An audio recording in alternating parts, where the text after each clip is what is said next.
E agora, ainda continuando as comemorações dos 10 anos do programa Espaço da Inclusão, nós temos a honra de conversar com ele, que é jornalista, locutor esportivo, esteve por 35 anos na Rede Globo de televisão, passou também por outras emissoras, locutor esportivo, Kleber Tadeu Machado, ou simplesmente Kleber Machado. Kleber, uma boa tarde, é um prazer falar com você, tudo bem? Oi, Felipe, uma honra estar aqui participando do programa. Parabéns pelos 10 anos. Estou aqui à disposição para o que você quiser. Grande abraço. Nós agradecemos aí a sua atenção. Kleber, você, desde a infância praticamente, né, você já teve contato com o rádio, seu pai, né, era também radialista, diretor na Rádio Bandeirantes? Meu pai trabalhou na Rádio Bandeirantes durante bastante tempo. Acho que foi o único emprego dele. Mas esse contato foi muito eu criança, né? Ele morreu, eu tinha 9 anos de idade. Então o que eu lembro é da gente ir, ele, meu irmão, quando ele ia para lá no domingo, por exemplo, ele levava o meu irmão e eu e a gente passava algumas horas ali pelos corredores da rádio, conhecendo, vendo o estúdio, controle geral, redações. Talvez inconscientemente isso tenha, de alguma maneira, despertado minha vontade de trabalhar com comunicação. Inclusive, você começou, né, entre as emissoras que você passou pela Rádio Bandeirantes, a Rádio Globo também, aí já como Uhum. na área esportiva também, né? Na verdade, eu comecei na Rádio Bandeirantes e praticamente no mesmo momento na Rádio Tupi. A Rádio Tupi era dirigida por um grande profissional do rádio, o Luiz Aguiar, que mora em Ribeirão Preto hoje. O Luiz Aguiar era um grande apresentador de rádio, foi locutor esportivo também e trabalhou na Bandeirantes no tempo do meu pai. E aí eu já adolescente, minha mãe, minha tia conversaram com ele, ele me recebeu na Rádio Tupi e me arrumou para fazer um estágio que depois virou um emprego como rádio escuta do departamento de esporte. Fiquei lá por menos de um ano. A Tupi já estava com problemas financeiros, depois até terminou, né, a Rádio Tupi como emissora dos Diários Associados. E na mesma época, também muito em função do meu pai, eu fui trabalhar na Rádio Bandeirantes. Eu entrei lá como auxiliar no departamento de publicidade, depois eu passei para o departamento artístico, e a ida para a Rádio Globo foi na programação da Rádio Globo. Apresentadores, produtores e o diretor artístico da Rádio Bandeirantes foram convidados para trabalhar no Sistema Globo de Rádio. Então era a Rádio Globo AM, a Rádio Excelsior AM e a Rádio Excelsior FM. Hoje a Excelsior, hoje nem tem mais, né, o AM da Rádio Globo, nem da Rádio Excelsior, e o FM virou a CBN, essa rádio que é um sucesso entre as emissoras de notícia. E naquele momento, eu fui com eles, eu fui para ser coordenador de programação da rádio. Tinha o Curado, que era o diretor artístico, eu era o coordenador artístico. E era essa a minha função lá. Nesse período que eu fiquei lá de 6 anos, é que eu tive um contato primeiro com o esporte, fazendo reportagens, assim, só em dia de rodada. Gravava um boletinzinho, outro em dia de rodada, na equipe esportiva da Rádio Globo, que tinha o Osmar Santos como narrador principal. Mas eu, durante todo o tempo que trabalhei em rádio, eu trabalhei na programação, na parte artística da rádio. Aliás, você fez uma função que hoje em dia a gente não vê muito, né? Que é o famoso rádio escuta, né? Lá atrás, né? Você É. fez que hoje já não vê mais muito.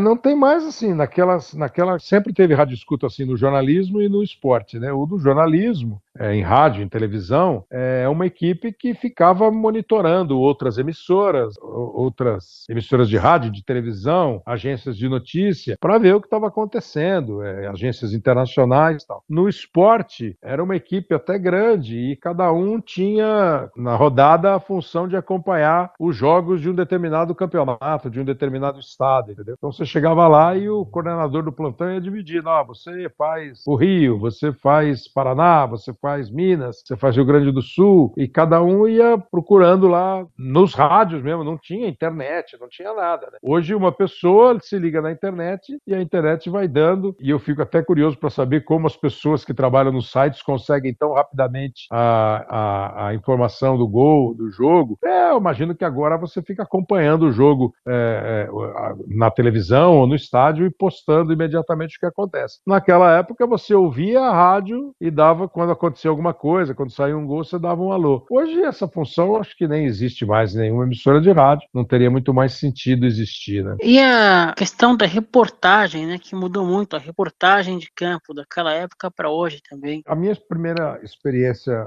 em microfone, trabalhando com esporte, foi exatamente como repórter, né? Repórter de transmissão, repórter de ir em algum clube, fazer o noticiário do clube e tal, para programação. Depois, na televisão, quando eu fui trabalhar na TV Gazeta, eu também comecei como repórter, aí repórter de televisão, que você aí vai fazer a reportagem no jogo, no clube ou em qualquer outra reportagem, outro assunto para fazer uma reportagem. Eu não sei se mudou muito, assim.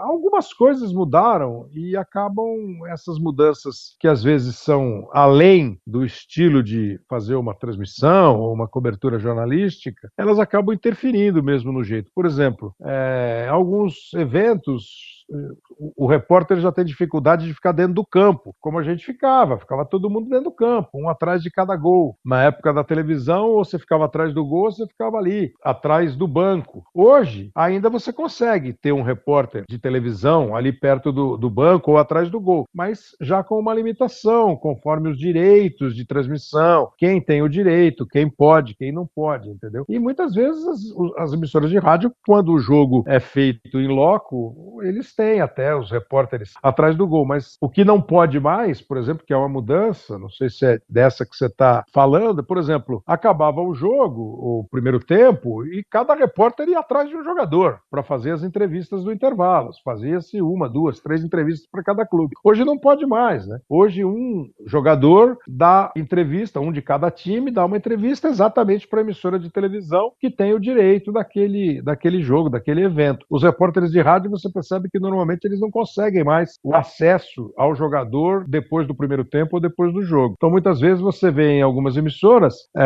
quem está no estúdio aproveita uma entrevista que foi dada para a emissora que está transmitindo. E aí até dá o crédito, né? Ó, fulano de tal falou ao Premiere, falou a Globo, falou a Prime Video, a Paramount, sei lá eu, qual seja a emissora. Então mudou isso. E além de tudo, uma questão meio de custos, né? Muitas vezes você acaba fazendo o jogo do estúdio, tanto em rádio quanto em televisão. O repórter não, né? Na TV, pelo menos, sempre tem um repórter no estádio. Mas as emissoras de rádio, às vezes, não conseguem enviar os repórteres para os estádios. Então, aí, obviamente, se você tem o narrador, o comentarista e o repórter no estúdio da emissora, já mudou o jeito de fazer reportagem, né? Não durante o jogo ali, que é aquela chamada meta, que você vai analisando, comentando, dando detalhe de cada lance. Mas no trabalho de apuração, de reportagem, de entrevista, muda um pouco se você não está no estádio. Famosa locução tubo. É o nome que se dá, off-tube. Exatamente. E aí em 88 você vai para TV Globo, inclusive, né? Foi quando você ingressou na TV Globo. Foi para a TV Globo de São José dos Campos. Eu trabalhava na TV Gazeta, aí soube que a TV Globo estava abrindo uma televisão no Vale do Paraíba, que ia cobrir o Vale do Paraíba. A Globo sempre teve afiliadas pelo Brasil, pelo interior de São Paulo, e naquele 88 eles estavam abrindo a emissora em São José dos Campos, a sede da emissora, para acompanhar o Vale do Paraíba. E aí eu encontrei uma vez, um amigo meu falou para mim, eu encontrei uma vez um jornalista, o Marco Antônio Rodrigues, que trabalhava na Globo e eu conhecia, aí comentamos sobre isso, aí me ligaram, me chamaram para gravar um teste lá de locução e eu fui para lá fazer o Globo Esporte. Além de ter feito o Globo Esporte como apresentador, editor, pauteiro e ter feito reportagens que vinham para o estado ou iam para a rede, a experiência mais bacana ou a mais marcante para mim foi todo o processo de implantação da televisão, sabe? De você ir ver nascendo uma televisão, a montagem técnica, a montagem da redação, a montagem dos estúdios,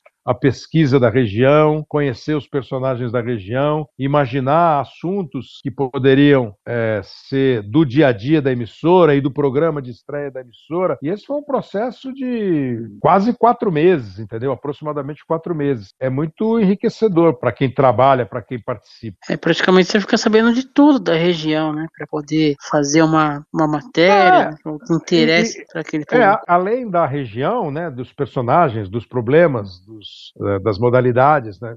Cada setor vai ter um caso, né? Sei lá, Vale do Paraíba. Vale do Paraíba você tem a Via Dutra atravessando o Vale do Paraíba, e a Via Dutra já é ela por si só uma fonte de notícia, né?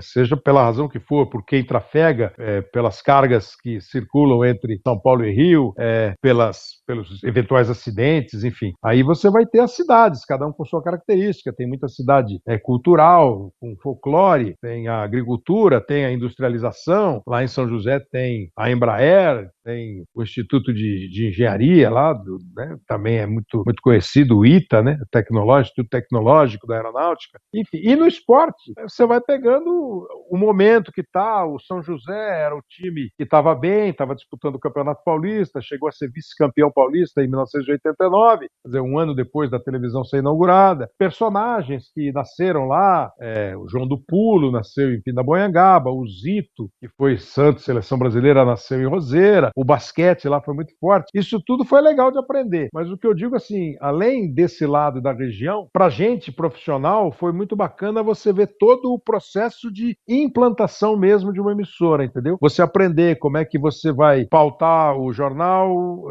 produzir as reportagens, escrever o texto, exibir o jornal, quem vai trabalhar junto, a divisão de funções. Isso foi uma coisa muito, muito rica mesmo. E sem contar que os recursos também eram menos do que hoje também, né? Tecnologicamente era muito diferente, né? Tecnologicamente era outro tipo de câmera, outro tipo de ilha de edição, outro tipo de tudo, né? Mas assim, o estúdio era mais ou menos parecido. Iluminação, microfone, teleprompter, o chroma key, que é aquele fundo verde ou azul que o cara consegue inserir a imagem que ele quiser. Mas, claro, assim. E a gente era uma televisão pequena, de 3 equipes, né, 3 equipamentos, quer dizer, os recursos eram todos compatíveis e proporcionais a uma televisão que estava começando a vida dela, né? Mas para você ter uma ideia, nessa época, por exemplo, a TV de São José tinha acho que 3 equipamentos. O Esporte de São Paulo, da TV Globo, tinha 3 equipamentos. O que é pouco. 3 equipamentos para o Esporte da TV Globo de São Paulo eram poucos equipamentos. Para São José também eram poucos. E você tem que cobrir um monte de cidade. Eu nem lembro quantas cidades são, mas são várias cidades. Era de, acho que Guararema até a divisa com o Rio, até, acho que Cruzeiro é a última cidade. Além do Alto Vale, né? Entrava aqui para dentro do Vale e tal, até Campos do Jordão, era da TV do Vale e tal. Então era uma região grande. E no esporte a mesma coisa. Você vai pegar o basquete, que era forte, aí os times que brilharam, você vai pegar, sei lá, os personagens da coisa. Mas assim, além do recurso, mas independentemente disso, sabe, de você ter recurso pouco ou muito, o trabalho foi bem gostoso. Aliás, se não me engano, Juarez Soares dessa região do Vale. O Juarez acho que nasceu em São José. Eu não sei se em São José ou em Lorena. Eu sei que o Juarez é de lá. O Juarez era de lá. Ele falava muito de São José dos Campos. Ele era de lá, mas eu não sei a cidade que ele nasceu exatamente. Eu posso até tentar descobrir aqui, mas eu não tenho certeza não. Já estou vendo aqui. Enquanto você pergunta, eu já estou vendo. E a sua vinda do Vale... Nasceu em São José mesmo. São José, nasceu né? Em São José mesmo. A sua vinda de São José propriamente para a TV Globo de São Paulo. Ela era um caminho que eu imaginava meio natural, né? Era o que eu queria. Então é que o dia que eu fui conversar com o diretor de esportes em São Paulo, eu falei, pô, mas vem cá, eu moro em São Paulo, tal. Eu não fui morar em São José. Eu ia e voltava todo dia, né? Pegava segunda-feira e sábado, quando precisava ir sábado, que era meu plantão, e segunda-feira, que era um dia mais tumultuado, eu ia de carro. Mas terça, quarta, quinta e sexta, eu ia e voltava de ônibus. Ia para a rodoviária, pegava o busão, ia para São José. Acabava o meu, ia para a rodoviária de São José e voltava para São Paulo. Eu não fui morar lá. Só ficava lá quando não tinha jeito de voltar, quando o horário avançava e não tinha jeito de voltar. Mas nesse processo todo, quando eu fui, a minha conversa foi assim, mas vem cá, eu estou mudando a minha vida, tem alguma chance? Vocês vão olhar de alguma maneira para o meu trabalho? Aí a resposta foi, não, se a gente precisar aqui, você está no radar, é evidente. E eu voltava de São José e ia lá, passava um pouquinho, umas 2 vezes por semana eu passava na redação em São Paulo, para exatamente ter contato dos caras. Claro que eu tinha a aspiração de vir. Aí eu acabei dando sorte, porque tinha só um apresentador no Esporte de São Paulo, e ele no fim de semana ia para o Rio de Janeiro apresentar o Esporte Espetacular, o Sérgio Everton. Então ficava aqui, um espaço, tinha intervalo intervalo de jogo no sábado à tarde, tinha bloco local do Esporte Espetacular domingo à noite, e eu entrei num rodízio, eu e o Oliveira Andrade, uma semana cada um, fazendo o domingo, entendeu? Então eu meio que me dividi. Logo em 89, eu cheguei lá em 88, já em 89 eu passei o ano dividindo. E no Esporte Espetacular eram alguns eventos editados que a gente narrava. E acho que isso foi também chamando a atenção, o pessoal foi avaliando, analisando, até que rolou uma transmissão, o Luiz Alfredo saiu da Globo, foi para o SBT, e aí ficou faltando um narrador, e aí eles me trouxeram para São Paulo para eu ser um dos narradores, e também para ser, aí mais tarde o Sérgio saiu, e eu fui ser apresentador do Globo Esporte. Logo em 91 eu virei apresentador do Globo Esporte, fiquei 5 anos apresentando o Globo Esporte. Então, assim, eu demorei, de 88, 81, quase menos de 2 anos. Nesses 2 anos eu fiz um pouco de cada, né? Fazia São José e fazia uns coisinhas em São Paulo no fim de semana. E em maio de 90, aí eles me chamaram e eu passei a trabalhar em São Paulo, na rede, enfim. Inclusive em 90 você fez a Copa do Mundo também, né? Foi um dos narradores da Copa do Mundo. Foi, que para mim foi um processo bem rápido, né? Eu cheguei em maio, como eu te disse, o Luiz Alfredo saiu, e os narradores, assim, eu morava em São Paulo, o Galvão nessa época acho que morava no Rio, o Oliveira morava em Campinas, mora até hoje, mas onde morar era pouco importante, né? Quer dizer, você ia para o estádio fazer o jogo, então onde você morava não era muito importante. Mas os 3 narradores, com a saída do Luiz Alfredo, os 3 narradores da TV Globo eram o Galvão, o Oliveira e eu. E uma Copa do Mundo você não faz com menos de 3 narradores, né? Hoje até com muito mais. E aí eu me lembro que você vai fazer a Copa. A gente não foi para a Copa. Teve um plano econômico, acabou indo só o Galvão. O Oliveira e eu ficamos aqui na Ramos do Rio. Mas foi a minha primeira Copa do Mundo, sim. Aí em 92 você foi para a Olimpíada, né? Também foi outro fato marcante. Foi a minha primeira Olimpíada, foi bem legal.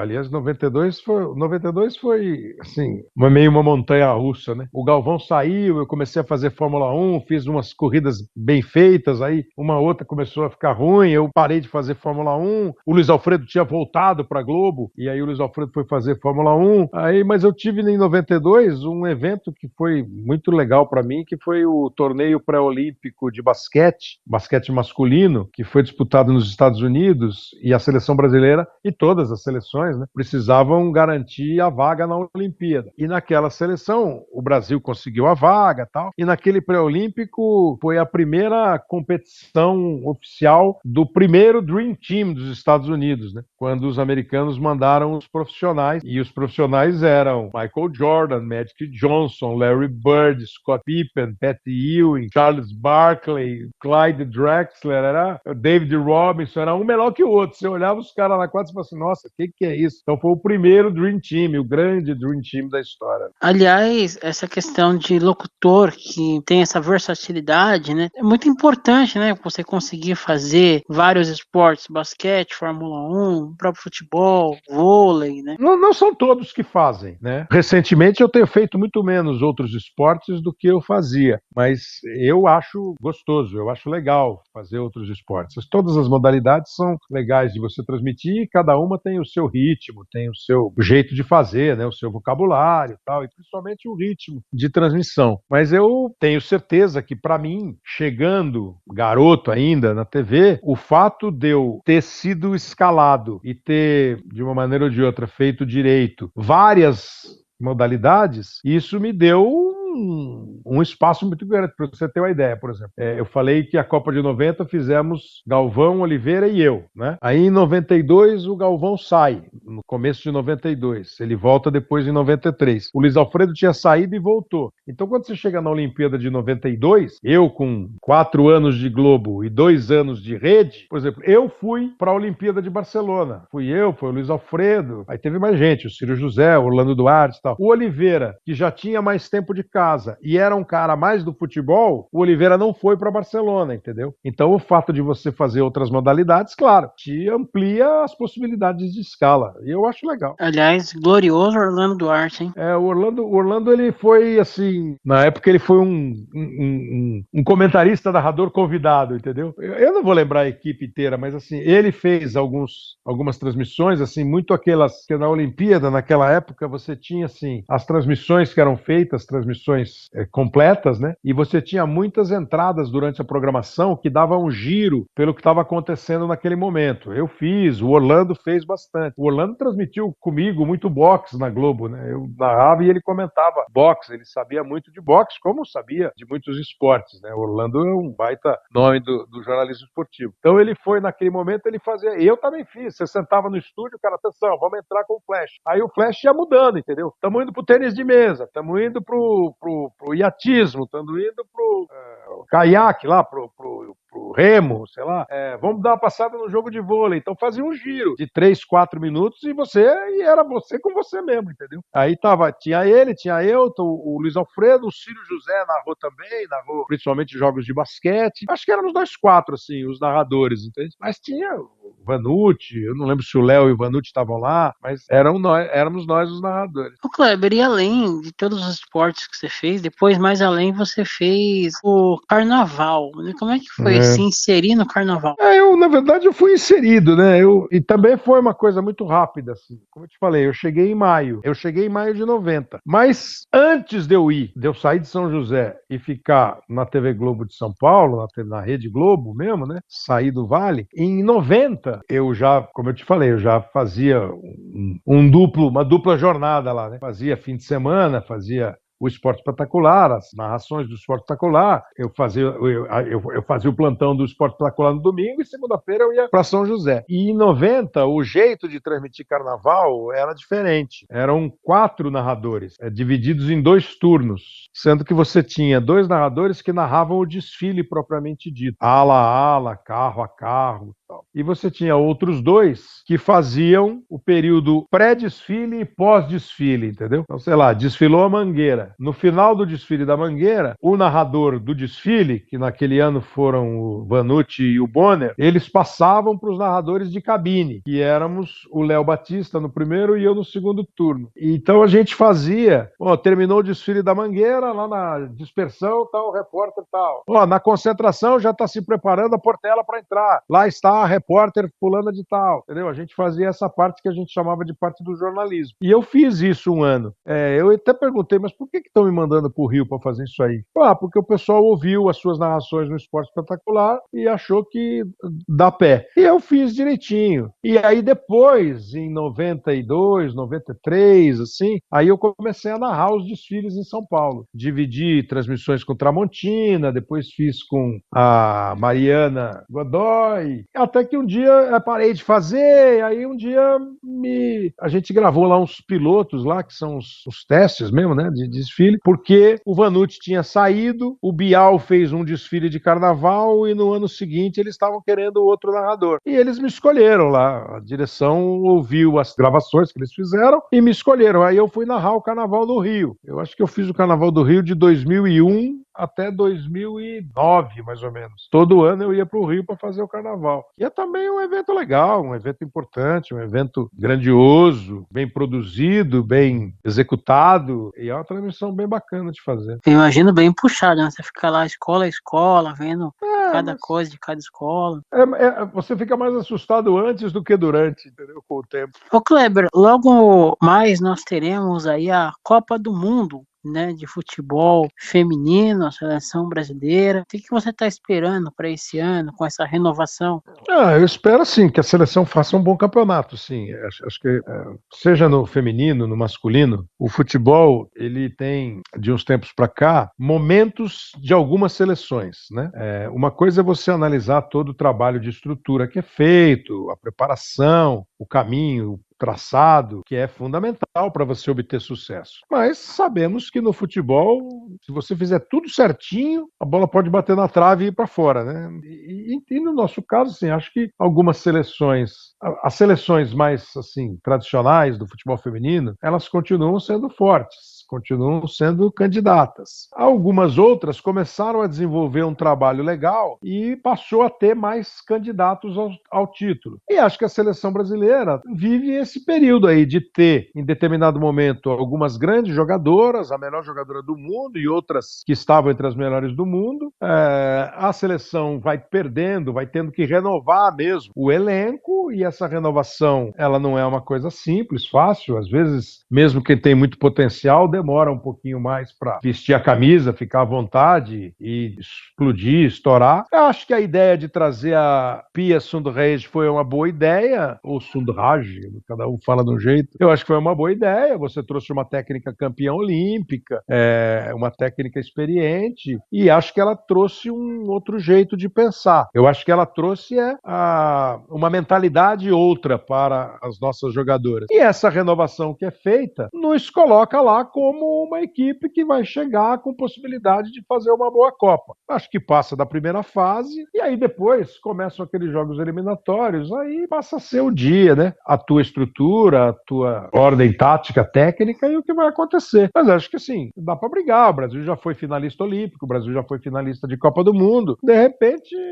esse novo momento, essa mescla aí de experientes com as garotas, pode rolar um bom resultado, sim, uma boa Copa do Mundo. No masculino, essa vinda do Fernando Diniz. Eu gosto do Fernando Diniz. Eu acho que é um técnico de bons conceitos de futebol e de bons conceitos como pessoa.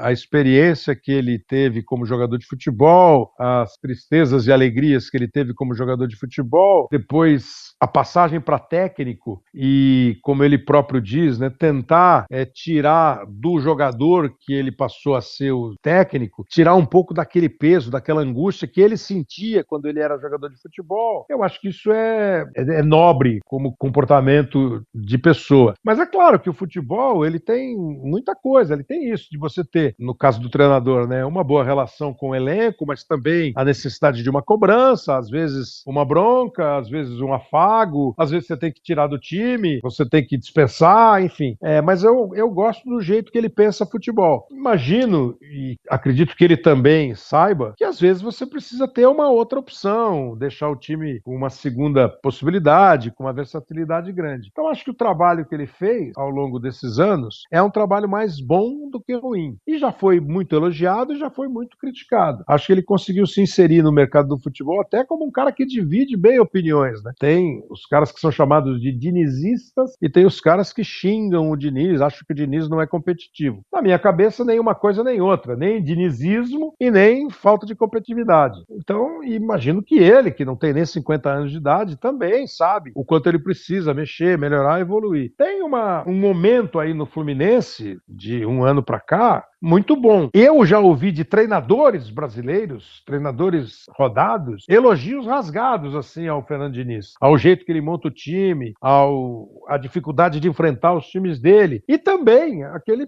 mas precisa dali, precisa daqui, como todo mundo precisa, eu e você também precisamos. Então acho que ele tem uma oportunidade linda, mesmo com esse papo, vai ser por um ano, vem ou não vem o Ancelotti e tal, mas poxa, ele está tendo a possibilidade de durante um ano dirigir a seleção brasileira e deixar minimamente um trabalho aproveitável. E quem sabe a CBF não está pensando em tê-lo na comissão técnica, se o Ancelotti vier mesmo, fazer com que a experiência dele com o Ancelotti, se ela realmente for colocada em prática, não o prepare mais ainda para um eventual novo ciclo, quando o Ancelotti não quiser mais. Eu acho assim, escolher um técnico bom. Tem muitos técnicos estrangeiros e muitos técnicos brasileiros com capacidade e competência para dirigir a seleção brasileira. O Fernando Diniz é um deles. A CBF escolheu o Fernando Diniz. Acho que agora, não sei se cabe muito polêmicas, discussões, e se aquilo, se aquilo outro. Vamos ver o que ele vai fazer, como é que ele vai se comportar, como é que ele vai se dividir entre Fluminense e seleção, como ele vai pensar a seleção brasileira, os jogadores que ele vai escolher e o que o time vai render em campo, né? Realmente é uma baita de uma projeção aí para a continuidade do trabalho dele, ter essa oportunidade na seleção. Kleber, em 2014 você teve a oportunidade também de estar naquela Copa aqui no Brasil, né? Que infelizmente para nós brasileiros, né, ficou um gosto meio amargo. Mas o fato de você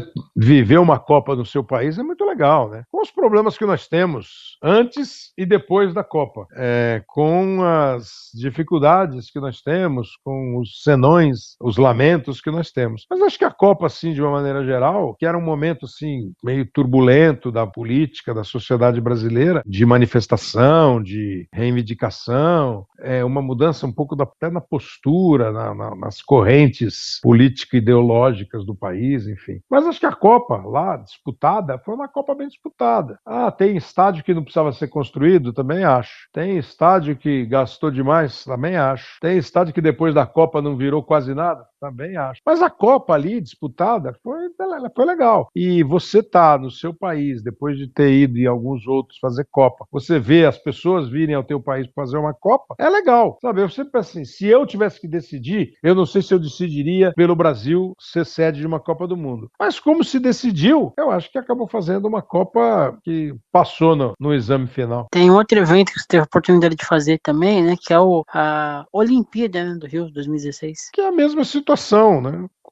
É exatamente a mesma situação. E acho que também ela acabou rolando direito. Não me lembro. Eu não consigo me lembrar muito, né? Mas não me lembro de nenhum grande problema na Olimpíada, né? E em todos você pode ter problema. Já fizemos Copa do Mundo em países muito mais avançados que às vezes tinha problema para você chegar no estádio, sair do estádio. Já fizemos Olimpíada que quando começou a possibilidade de acesso a informações por computador, tinha hora lá que caía tudo, você não via nada, vinha coisa errada, entendeu? Então acho que também a Olimpíada foi promovida, produzida aqui no Brasil e saiu, acho que mais a contento do que merecendo crítica. Ou não sei nem se é uma visão muito brasileira, mas é a impressão que eu fiquei. Ô Kleber, e como que você vê a questão do paradesporto, o crescimento do paradesporto no Brasil? Olha, acho que mais, além de ter crescido no Brasil, a Paralimpíada, o Paradesporto, passou a ter uma justa e, de repente, até demorada atenção, sabe? Então, eu acho super legal. Eu acho assim, tudo que for inclusivo é bom, né? Tudo que você incluir, que você não excluir, que você não ter preconceito, tudo que você incluir é bom. Tudo que você aceitar é bom. Tudo que você dividir é bom. E o paraesporte é isso. As Paralimpíadas são hoje super divulgadas, com cobertura. E o esporte paralímpico brasileiro tem bons resultados, né, nas competições. Nós temos atletas de destaque, atletas que ganham medalhas de ouro, ganham medalhas de prata, ganham medalhas de bronze, chegam a finais. O nosso esporte paralímpico, acho que é um bom resultado e um bom exemplo de como o esporte também faz parte disso que você trata no programa, que é a inclusão, né? Inclusive tem um dos melhores centros de treinamento paralímpico do mundo, né? Um deles está aqui em São Paulo. Claro, claro, então, é isso, quer dizer, você vê que é possível, né? É possível. E eu costumo sempre dizer, pensar, né, meu jeito, é tudo dentro da sua possibilidade, né? Você tem que ter proporcionalmente ao que você consegue, você tem que procurar ter o melhor, né? Não adianta eu querer ser piloto de Fórmula 1 se eu só sei andar de bicicleta, né? Mas eu posso ser um bom ciclista. Não adianta eu querer voar mais do que a minha asa permite. Mas dentro do que você tem, e assim, uma comparação, não dá para você falar assim, um time brasileiro vai ganhar tanto dinheiro quanto um time inglês. Não vai ganhar, porque o mercado é outro, porque a moeda é outra, porque o câmbio é outro. Mas dentro do próprio país, você vai ter clubes que vão ganhar mais e clubes que vão ganhar menos. Agora, quem souber aplicar bem o que ganha, quem souber buscar no mercado o máximo do potencial, tende a ficar mais legal. E é isso, se a gente consegue fazer um bom centro paralímpico, é mais uma prova de que quando você faz bem feito, quando você dá condição, o resultado vem, como a gente tem nas competições paralímpicas. Ô Kleber, você teve a experiência também de fazer a Sport TV, né? Além da Globo, fazer o canal fechado, no caso a Sport TV. Como é que foi? Você acha que muda algum tipo de linguagem em relação de uma TV para outra? Muda, né? O canal a cabo já é um evento de 40 anos, né? Praticamente quase, 30 e poucos anos. O canal exclusivamente esportivo, como o canal de notícia, o canal de entretenimento, me parece ser uma natural evolução na comunicação do que é uma segmentação, né? Hoje no rádio você tem emissoras mais segmentadas, nos canais a cabo você tem canais mais segmentados, e ficou para as televisões abertas uma programação um pouco mais eclética, né? Uma programação um pouco mais variada. Na época que começou, eu cheguei a fazer algumas coisas lá no comecinho, depois a gente parou, aí no começo dos anos 2000 eu fui fazer programa. Jogo eu fiz pouco, fiz fiz alguns no comecinho, depois eu fiz 2, 3 jogos.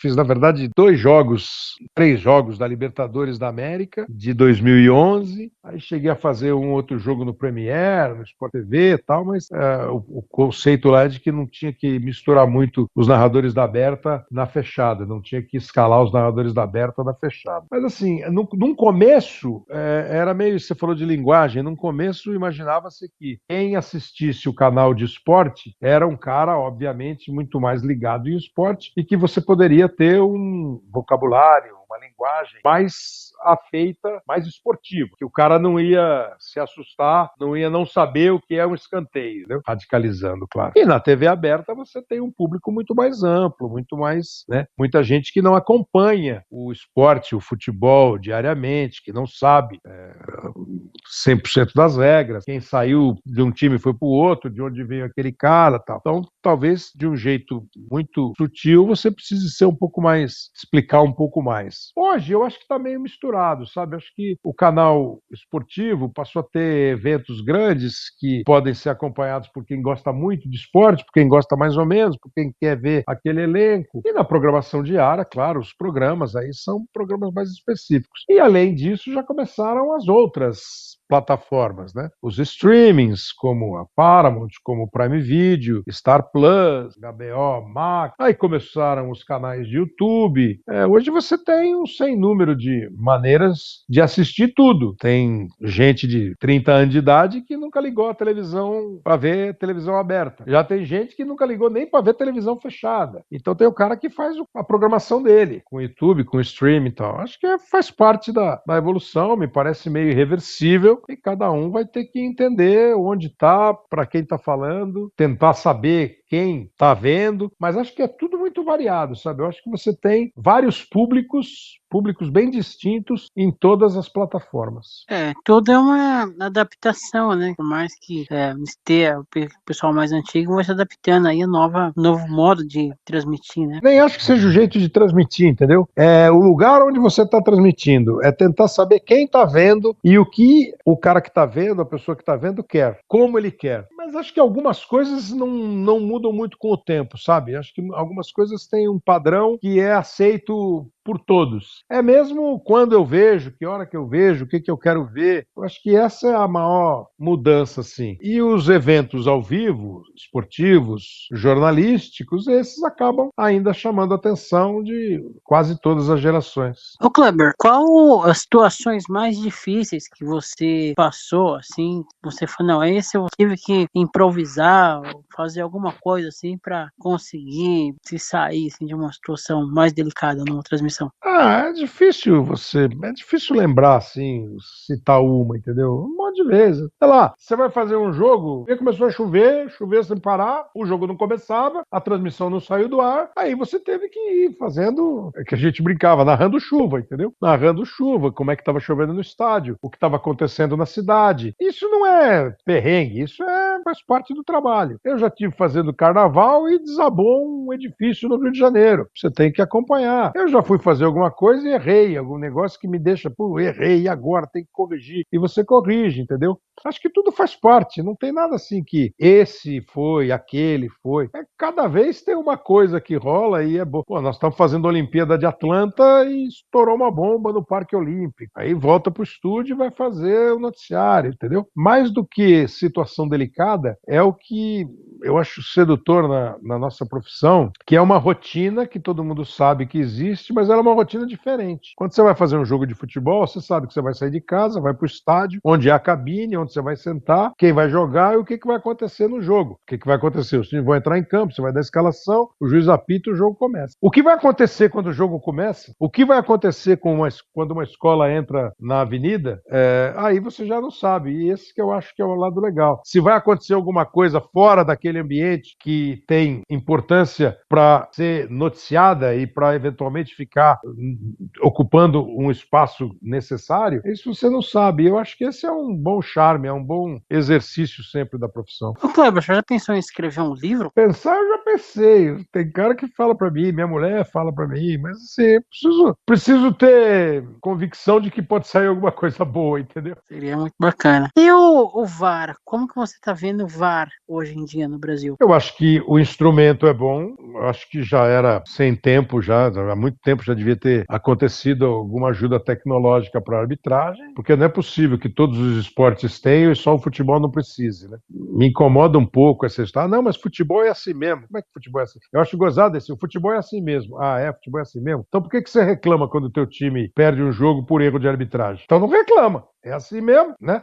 Se é assim mesmo, não reclama. Agora, a aplicação dele, acho que a questão de impedimento, foi dentro ou fora da área, acho que isso é inquestionável. Como qualquer evolução tecnológica serve ao homem e é operada pelo homem, você tem desvios, você tem questões, você tem individualidade. Então, eu acho que tem árbitro que apitava muito bem e a partir do árbitro de vídeo ele passou a apitar mais ou menos. Ele apita meio pensando no vídeo. Árbitro, bandeira, acho que tem alguns árbitros de vídeo que são muito famintos por decisão, entendeu? Então, assim, é muito pessoal. Para mim é o seguinte: um lance que é discutível, um lance que é interpretativo, o cara do campo decide. Ou minimamente ele tem o direito de perguntar. Porque é o que diz sempre o Sávio Spínola, ex-árbitro, comentarista. Assim, o VAR não é para dar uma segunda chance para o juiz dar. O VAR é para corrigir alguma coisa que foi captada errada, entendeu? Então, assim, acho que o instrumento é bom. A aplicação, às vezes, é ruim. Mas, assim, é ruim, porque também o jogador toma uma bolada no peito e diz que foi na cara, toma um tapa no ombro e diz que foi no rosto,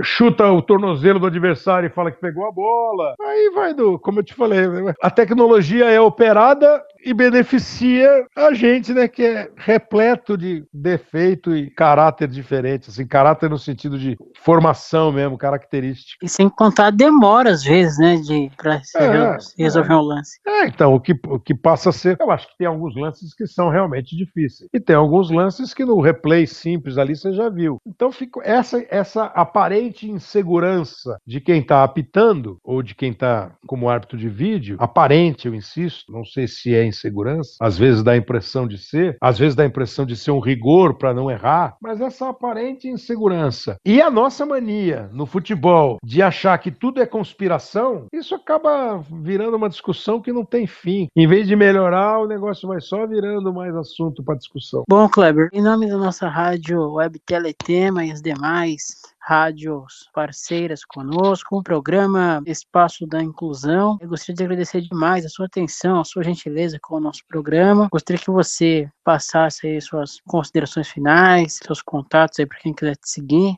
Então, agora tem Instagram, né? Agora eu resolvi, faz uns 3 meses que eu tô no Instagram, que é oficial underline, aquele tracinho embaixo lá, né? Oficial underline Kleber Machado. Quem quiser pode seguir. Eu que agradeço o convite de vocês. Faz tempo que você está me convidando, desculpa aí a enrolação, não era fazer onda não, é tentar atender a todos que estão pedindo uma conversa. Parabéns pelos 10 anos do programa e parabéns pela iniciativa. Não é discurso simpático, não. Uma das coisas que mais me entristecem, assim, é perceber que a gente, com tanto tempo de civilização, ainda vê diariamente atos preconceituosos, atos exclusivos, né? No sentido de excluir alguém, enfim, dificuldade para quem precisa ter facilidade, uma certa predominância, preponderância do eu em vez do coletivo, sabe? Isso tudo eu acho muito, muito triste, assim. Às vezes eu acho que é a grande derrota da raça, entendeu? Então, se a gente puder, como eu penso assim, para eu tentar ajudar o mundo a ser menos preconceituoso, eu acho que eu preciso tentar ensinar para minha filha que ela não pode ter preconceito, para ela ensinar para a filha dela, para o filho dela, que vai ensinar para o neto, para a gente um dia, quem sabe, esperança nunca acaba, a gente pode ter menos. E no caso de inclusão das pessoas, de todo mundo, seja qual for o motivo que uma pessoa precisa ser incluída, quanto mais a gente tentar incluir, acho que vai ser melhor para todo mundo. A nossa convivência vai ser mais agradável, mais leve. E parabéns para vocês que fazem esse trabalho, tem um programa de inclusão fundamental que todo mundo trabalhe por isso. Ok, muito obrigado. Conversamos com o locutor esportivo e jornalista Kleber Machado, aqui na Web Rádio Teletema, programa Espaço da Inclusão.